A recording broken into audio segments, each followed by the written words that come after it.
16 minutes past 6 now. The parents of 10-month-old Charlie Gard have said that the support from President Trump and Pope Francis has given them hope. However, overnight, Great Ormond Street Hospital issued a statement saying they would not transfer the 10-month-old to the Vatican Hospital, where he's been offered treatment. We're going to be speaking to former QC Joshua Rosenberg about whether it is legally possible for Charlie to be sent to the hospital in Rome in just a moment. First, though, let's go live to Washington, where we can speak to American lawyer Catherine Glenn Foster, who's campaigning for Charlie to receive further treatment. Good morning to you, Catherine. Thank you very much for joining us. I know that you've been speaking to Connie, Charlie's mum, about the situation. How is she coping at the moment? You know, obviously this is a very difficult situation for Connie, for Chris, and for the entire family. OK, Catherine, apologies. We have a problem with the sound in Washington there this morning. We'll tweak that and come back to Catherine in just a moment. We seem to be having a problem with the sound to our American studios this morning, but rest assured, we're going to fix it immediately. So head of the G20, see, Trump's over here, he's brought all the electricity, all the communication channels have all gone chaos. Let's speak to Joshua Rosenberg then. Good morning to you, Joshua. What is the legal situation surrounding baby Charlie Gard? Is it in any way changed since we've had the intervention of two of the most high-profile figures in the world, the American president and the Pope?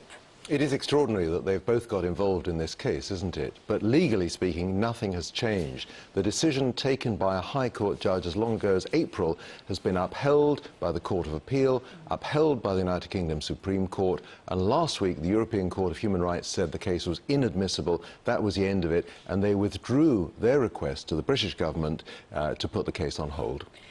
So that decision was upheld, and what precisely was the decision that was upheld, and how come that hasn't been seen through? Well, what the judge said at the request of Great Ormond Street Hospital was that it was lawful and in Charlie's best interest for artificial ventilation to be withdrawn. You know that he's on a breathing tube and he relies on that to stay alive. And the court said that it had to decide what was in his best interest, not necessarily in the best interest of his parents, but in his best interest. And it was in his best interest for the tube to be withdrawn and for the clinicians to provide him with palliative care only, merely to reduce his pain and distress. So, Joshua, what do you make of I mean, the intervention, as we were talking about, of Donald Trump, but Donald Trump's attorney, Jay Sekulow, has tweeted there is another round of appeals available for Charlie Gard before the ECHR, European Court of Human Rights. The fight isn't over. I'm afraid he's wrong. He's simply wrong.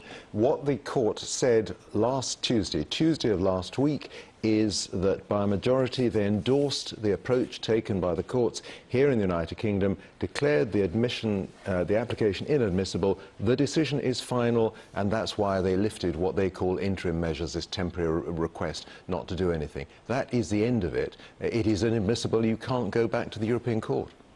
I mean, that's, you know, we're talking about the life of a tiny baby and a mum and dad who have, you know, as in their own words, have been given hope by the intervention of these two figures. But if there is no other legal recourse for them, what on earth can they do? I mean, what happens to that hope? It's very sad, isn't it? But don't think it's unique. This happens quite often.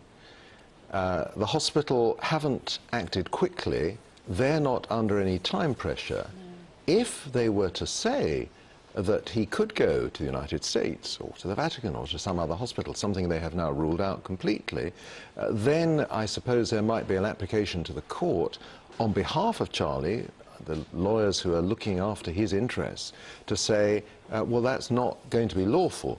But for the moment, they can continue to treat him, to keep him on this ventilation for as long as they think appropriate. And what they are doing is trying to handle it as sensitively as possible and to work with the parents, knowing they have the backup of this court order. Right. OK. Well, we can go back to Washington now. We've managed to sort out the audio to Catherine Glenn, who's an American lawyer, Catherine Glenn Foster. Apologies.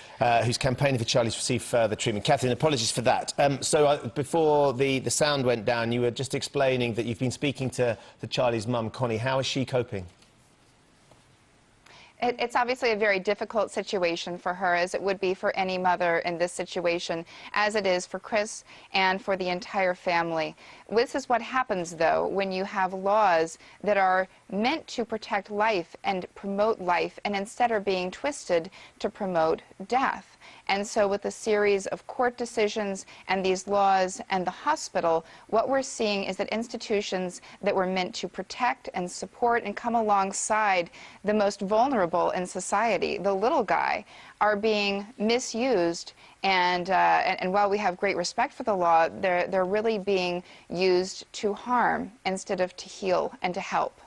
One of the things that as the Great Ormond Street, which is the hospital where Charlie is at the moment, have said overnight in their statement about not releasing Charlie to go either to the Vatican, the Pope's hospital, or to America, is talking about his condition. And what they have said is he has such progressive muscle weakness, he cannot move his arms or legs or breathe unaided. No one can be certain whether Charlie is feeling pain or not. And that is the fundamental thing for the clinicians, is that actually this hope and the prolonging of Charlie's position at the moment could actually be causing him more harm. Absolutely, and the family is not trying to get Charlie to stay at Great Ormond Street. In fact, they do want to transfer him. And so that is really what this campaign is about, transferring him to one of the many willing hospitals who have, around the globe, who have volunteered to treat Charlie, to care for him, to give him just all of the latest treatments and give him a chance. And really, who better to judge than the parents who were by his side day and night, the ones who carried him for 9 months, and the people who have loved him and been by his side for all of these months since his birth. It's such an emotive situation. It's really, really difficult. But the High Court trial judge, Mr. Justice Francis, said of this treatment that Charlie could get, the treatment that you're talking about, it would be futile. The treatment would be of no effect and may well cause pain, suffering and to distress to Charlie. That's from the High Court judge that has ruled on this case. Yes, and I certainly understand that, but the judge is not a doctor, merely reviewed evidence from doctors. I'm not a doctor either, but there are doctors who have offered a second opinion and have offered some amount of hope, and it's not zero. It's a non-zero amount of hope. And so, as a parent, and as someone who cares for this child, it just makes sense that these parents should be allowed to get that second opinion. And that's something that's been supported, as we said, by the Pope, by President Trump, by 37 European parliamentarians newly signing a letter, by celebrities now, by people all around the globe, and by these hospitals around the globe who are ready and willing to treat, as well as by the British public, who have been rallying in support of Charlie, who are calling themselves Charlie's Army. And in fact, there's going to be a massive rally outside the hospital this coming Sunday at 2 p.m. So it's just continuing, it's building, and we're seeing that people are not forgetting about Charlie, not forgetting about Connie, nor are they forgetting about Chris. All right, Catherine Glenn Foster, thanks very much. Just a final word, Joshua. The responsibility of the judge who made the final judgment in this case, presumably he has to, or she has to, whichever, and in this case it was a he, has to decide on the best interests of the patient, on the evidence of the doctors. And they've made that judgment that it is not in Charlie's best interests to pursue this treatment. But as Catherine says, if there is this huge groundswell of support just to investigate this minute, possibly futile hope, but at least a possible hope, will that change anything? No, it won't. And she raises the question, she asks the question, who is best placed to judge what is in Charlie Gard's best interest? And she says his parents are. And the court says, no, sometimes parents are not in the best place to decide what is in the best interest of a child. And that's the fundamental issue that we've been debating. Isn't it? And I think, you know, for many people, it just feels instinctively wrong. Yeah. Because parents, you know, should have They should. The final say about what happens to their child. They should know what's best interests for the child. Usually they do. Sometimes, very sadly, what parents want is not in the best interest of their child. All right, Joshua, thanks very much indeed. And Catherine.